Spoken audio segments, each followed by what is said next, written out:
Hey, what's up guys? My name is Andy. Welcome to the show. So today we have before my camera a lot of watches, which all of them are between 36 and 38 millimeters. So I wanted to do this video because, well, there's a lot of confusion when people are trying to buy watches and try to get acquaintance with which type of measurement does the wrist suits this better. So we have 4 38 millimeter watches and 2 36 millimeter watches. I can add another one. This is a 36 millimeter watch too, so I'm gonna put it right here with the 36 millimeters. So I wanted to do this because, even though these 4 are 38 and these 3 are 36, they were incredibly different. I thought that, this Omega Aquaterra, when I put it on, it feels different than 38. It feels a little bit, smaller than 38 millimeters. And when I put on this one, feels more like a 39 millimeter watch. So this is kind of, weird and head scratching. And why is that? If you can see them, these two side by side, maybe you're gonna say, "Hey Andy, you're crazy. They look the same," but on my wrist, they feel very different. And as you can see, the log to log is what's different here, and this feels more like a 39 because of the log to log. So if I measure the log to log of this Trasca, it's gonna be 45 millimeters. And if I measure the Omega Aquaterra, it's gonna be 43.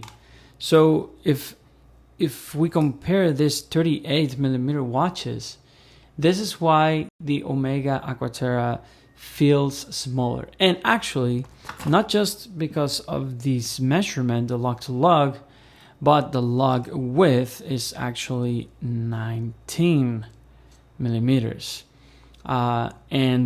This makes the case a little bit narrower than this one, because this is a 20 millimeter log width bracelet. And so that's why I was, very confused on why these watches feel different. So this feels more like a 39 on my wrist. It feels bigger.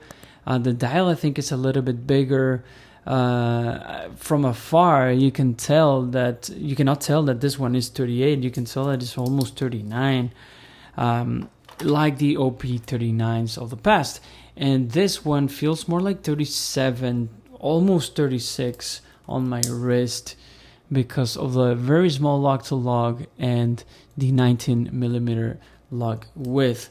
So yeah, and this one's look like this looks almost like 36 and it's 38 and it looks very small compared to the Aquaterra, even though the Aquaterra is small. And that's because of the bezel. So bezels makes watches a little bit bigger or a little bit smaller, in my opinion, depending on the color of the dial and the color of the bezel. And if you have a color that is white and the bezel is black, that makes the watch smaller because, watches that are diverse tend to have smaller diameter on the dial. And because you have to accommodate the bezel in order to be easy and cool to grip and turn. So that's why this feels a little bit smaller than the 38 millimeter suggested. And actually, you can try the log to log. Let me see. And the log to log is 42, so it's actually smaller than the Omega Aquaterra. Which if this had 19 millimeters from the log width, it would be a lot more smaller. So now take this one for instance. So this is a 38 millimeter watch. So let's take a measurement here. For me, it's 38. Sometimes they say that it's 39, but it is a 38.3. This is a Omega Speedmaster reduced, and this is a 38 millimeter watch, but it feels bigger than the 38 millimeter suggested, just a tad, because of the the pushers, yes, and the asymmetric case. That this part of the case is a little bit bigger than this one, so you can see there, right? So it protrudes because it's acting as a crown guard for every single the pushers and the crown. And you can see it on my wrist. It almost feels like the Snoopy, the Seiko Snoopy, but it just looks a little bit bigger because the Snoopy has a bezel. So you can see there, right? Smaller, a little bit bigger here. So chronograph and the big opening for the dial. So yeah, that's for the 38 millimeters watches. They are 38, but they were very different. So now we're gonna start with the 36 millimeter watches, and started with my two favorites here. And I opened a debate a lot from my old video that I compared this one to this one. The measurements are not that clear, but on paper, on Rolex website, these watches are, for them, they are exactly the same. So they are 36 millimeters on paper. On the website, it says Explorer 36 and Oyster Perpetual 36. So technically, they're 36 millimeters. But this one feels smaller because of the 19 millimeter lug width. So, and it tapers down to 14 here and 16 to the clasp. So it's very different for the OP. And for the pure eye, you can say that, if you don't have them side by side, you can say that this easily is a 36, but it does feel different to the OP36 because of the 19 millimeter lug width, and that's it. Look, it has more presence to the wrist, this 36, because of the 20 millimeter lug width. I took measurements of the watches, and they are almost the same on the lug to lug, on the diameter of the dial, diameter of the case, but where there is a constant difference is in the bracelet and clasp. That's why the OP36 has a bigger presence on the wrist than the Explorer 36. And this is a 36 millimeter case, and because of the lack of the bracelet, this watch feels a little bit smaller than 36.